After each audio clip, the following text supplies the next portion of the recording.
हाय दोस्तों, ये lecture number 12 है और इस वीडियो में हम जानेंगे थर्मल कॉन्टैक्ट रेजिस्टेंस के बारे में। तो चलिए शुरू करते हैं। देखिए, सबसे पहले इसके बारे में थोड़ा सा जान लेते हैं।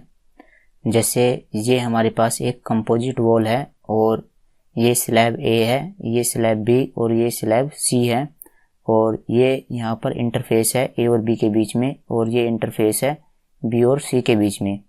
अगर ये इंटरफेस सही तरीके से नहीं हो पाता है ड्यू टू सरफेस रफनेस, अगर ए और बी की जो सरफेस है वहाँ पर रफनेस है तो ए और बी के बीच में प्रॉपर कांटेक्ट नहीं हो पाएगा, जिससे कि जो हीट फ्लो होगी वो भी सही तरीके से नहीं हो पाएगी फ्रॉम ए टू बी। इसी तरह से यदि बी और सी के बीच में जो प्रॉपर कांटेक्ट नहीं हो पाएगा तो जो हीट है वो बी से सी में सही तरीके से नहीं हो पाएगी, वहाँ पर टेम्परेचर ड्रॉप देखने को मिलेगा। तो ये जो टेम्परेचर ड्रॉप हमें देखने को मिलता है इसे ही हम बोलेंगे थर्मल कॉन्टैक्ट रेजिस्टेंस।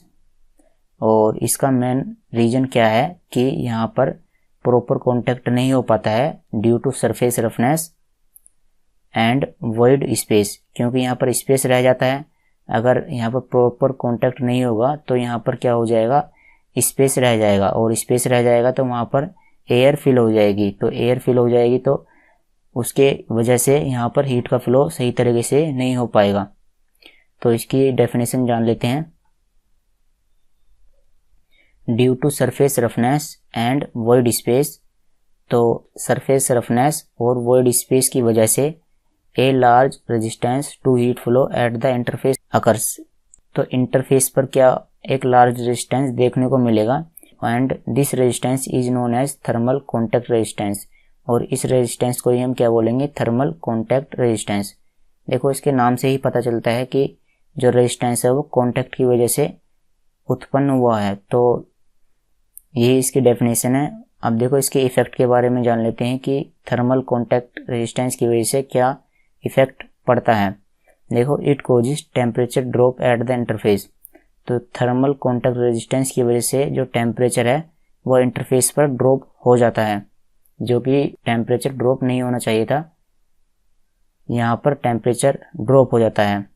तो देखिए, मान लेते हैं कि जो ये वाली सरफेस का टेम्परेचर T1 है और ये वाली सरफेस का टेम्परेचर T2 है, लेकिन वॉइड स्पेस की वजह से यहाँ पर जो टेम्परेचर है वो ड्रॉप हो जाता है। तो ये जो है हमारा T2 से T3, ये क्या है, टेम्परेचर ड्रॉप है। तो T2 से T3 ये क्या है, temperature drop eight interface AB। And इसी तरह से हम कह सकते हैं T4 से T5 ये क्या है, हमारा temperature drop eight interface BC। तो थर्मल कॉन्टैक्ट रेजिस्टेंस के लिए क्या फॉर्मूला है, देखो, RTH AB कॉन्टैक्ट। तो इसका मतलब क्या है, thermal contact resistance for interface AB। उसके लिए क्या फॉर्मूला रहेगा, हम AB के लिए टेम्परेचर ड्रॉप ऊपर लिखेंगे अपॉन Q अपॉन A। तो ये इसके लिए फॉर्मूला है। और सेम इसी तरह से जो BC है, यहाँ BC इंटरफेस है, तो thermal contact resistance for BC interface. तो BC इंटरफेस पर टेम्परेचर ड्रॉप कितना हुआ है, T4 से T5। तो T4 minus T5 upon Q by A। तो Q बाई A तो कांस्टेंट रहेगा, बाकी आपका यहाँ पर टेम्परेचर ड्रॉप लिखा जाएगा ऊपर की तरफ।